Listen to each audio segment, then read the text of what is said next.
그런데 사람들은 왜 한쪽을 훨씬 더 많이 선택한 걸까요?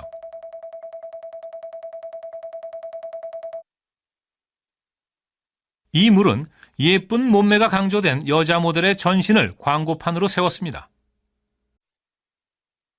이 물을 마시면 모델과 같은 아름다운 몸매를 가질 수 있다는 감성적인 느낌을 주죠.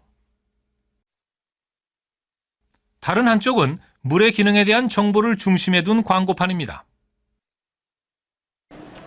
두 광고판은 상영관으로 향하는 길목마다 나란히 배치해 동시에 노출될 수 있도록 설치했죠.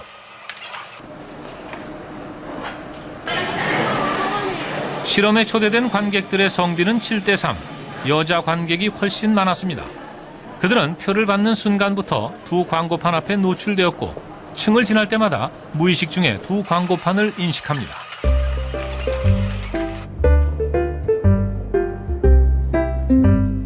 자, 이제 선택의 순간. 이들이 슬림워터에 더 많이 반응한 이유가 설명됩니다.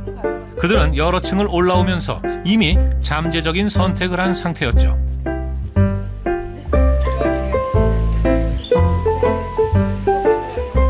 이 물을 선택한 사람들의 마음은 분명해 보입니다. 슬림워터요. 슬림워터요? 네. 아, 선택한 이유가 뭐예요? 그냥 예뻐질 것 같아서. 아, 그 맛이 이뻐질 것 같아가지고? 네. 저 여자처럼 되려고요. 이러한 마음의 작용을 설명하는 이론이 있습니다. 프랑스 문학평론가 르네 지라르의 욕망의 삼각형론.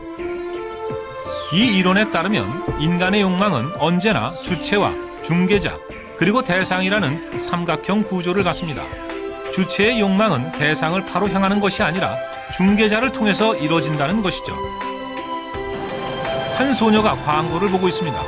광고판에는 음료와 음료를 들고 있는 모델이 있죠. 소녀는 모델의 완벽한 몸매를 꿈꿉니다. 그리고 모델이 들고 있는 음료를 마셔야겠다고 생각하죠. 소녀의 욕망을 삼각형 구조에 대입해 볼까요?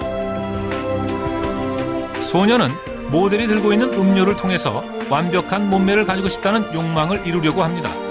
모델이 들고 있는 음료를 마시면 그 몸매를 가질 수 있다고 생각하죠. 이것은 진정한 기사가 되길 원하는 돈키호테가 전설의 기사 아마디스의 삶을 모방하는 것.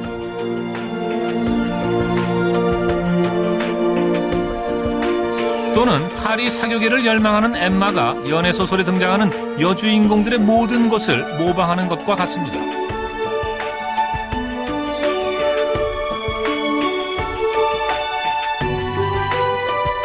슬림워터를 선택한 관객들은 모델의 예쁜 몸매를 욕망하기 때문에 그 모델이 들고 있는 물을 선택한 것이고,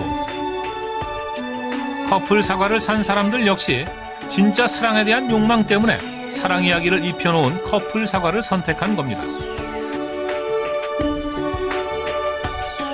그럼 나의 욕망은 이야기라는 허구에 의해 만들어지는 것일까요? 이야기는 나의 욕망을 자극하는 도구에 불과한 것일까요?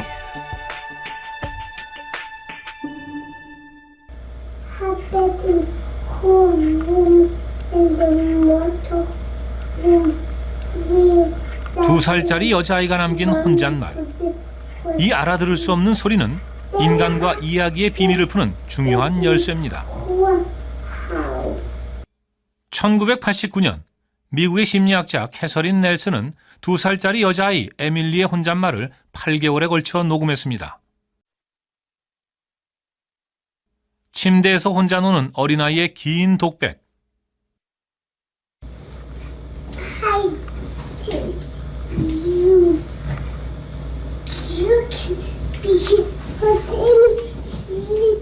잘 들어볼까요? 단어가 들립니다.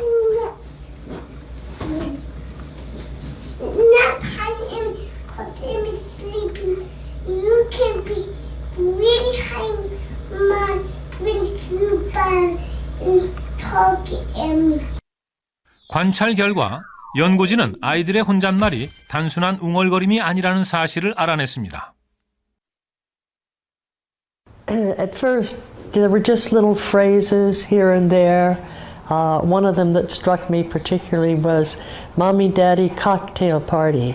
But by the age of 2 years, at about 24 months, began to have much more structure and have more sequence, be more connected.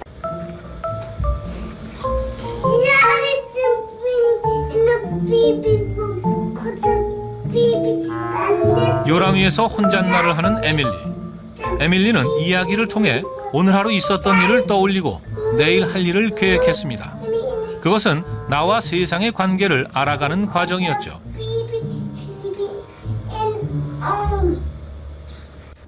She used 3 different kinds of reference to herself: Emily, my, and I.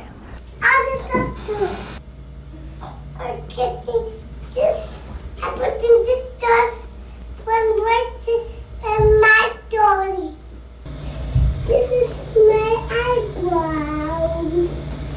The Emmys, the apple, that with the baby. This is Annie. This with Emmy. When she was doing something actively, she tended to use I or my. But when she was referring to what she was doing with her parents, or what her parents were doing with her, she would use the form Emily, as though Emily were the passive form and I was the active form. I don't want this. I don't want this. I don't want this. I don't want this. I don't want this. I woke up and Daddy didn't kill me. Growing understanding of who I am, what I can do, but also how others see me and how I do or do not meet others' expectations. 아이들의 마음속에는 나에 대한 이야기, 다른 사람들과 나누고픈 이야기가 이미 들어 있습니다. 이것이 동기가 되어 말을 배우게 되죠. 즉, 이야기를 하려는 욕구는 언어를 배우기도 전에 일어난다는 겁니다. What else has been going on? 이야기를 통해 나와 너를 구분하고 세상에 대해 배우게 되는 아이들. 그들은 이야기의 형식으로 자신이 살아가는 시간을 되짚어 봅니다. 말을 배우기 전부터 성인으로 성장해 나갈 때까지 이야기는 삶의 의미를 구성하는 중요한 도구가 되어 온 것이죠.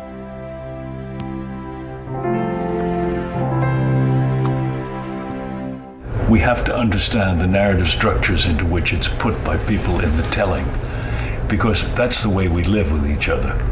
So we use it as an instrument which is essential to our way of life and our way of culture. I don't think human culture would be possible without narrative. 2살짜리 에밀리가 특별한 아이라서가 아닙니다. 모든 인간은 이야기 유전자를 가지고 태어나 세상에 나온 그 시점부터 스토리텔링의 시대를 살아갑니다. 우리는 자신을 주인공으로 하는 이야기를 통해 과거를 돌아보고 앞날을 설계하죠. 그리고 그 이야기는 우리의 삶을 조금씩 확장시켜 나갑니다. 정보가 제일의 가치인 디지털 시대. 어째서 정보와는 정반대의 가치를 가지고 있는 이야기의 시대가 여기에 겹쳐지고 있는 걸까요? Because gradually we are, as consumers, as human beings, we are moving away from the rational, from the materialistic to the emotional. We are changing from the brain, the rational, to the heart, the emotional. I think this is an important moment in history. 20세기의 사회가 이성 중심적이고 아주 객관적인 정보를 중시하던 시대라면 21세기는 다양함이라던가 아니면 감성주의적인 경험을 중시하는 시대로 전환이 되었다라고 볼 수 있습니다. 그런데 이 과정에서 사실상 기술의 발전이 오히려 인간을 압도하는 경향이 나타나게 되면서 인간들은 의외로 소외를 느끼게 되고요. 우리의 가장 욕망의 그 바닥에 흐르는 재미있는 이야기에 대한 욕구, 다시 얘기하면 환상적인 이야기, 말도 안 되는 이야기, 오히려 비과학적인 이야기, 그러나 재미있는 이야기를 갈구하게 됩니다. 바로 이러한 다양한 욕망들이 오히려 우리 시대의 디지털 패러다임 속에서 이야기를 끊임없이 생산하고 소비하도록 하는 원동력이라고 볼 수 있을 것 같습니다.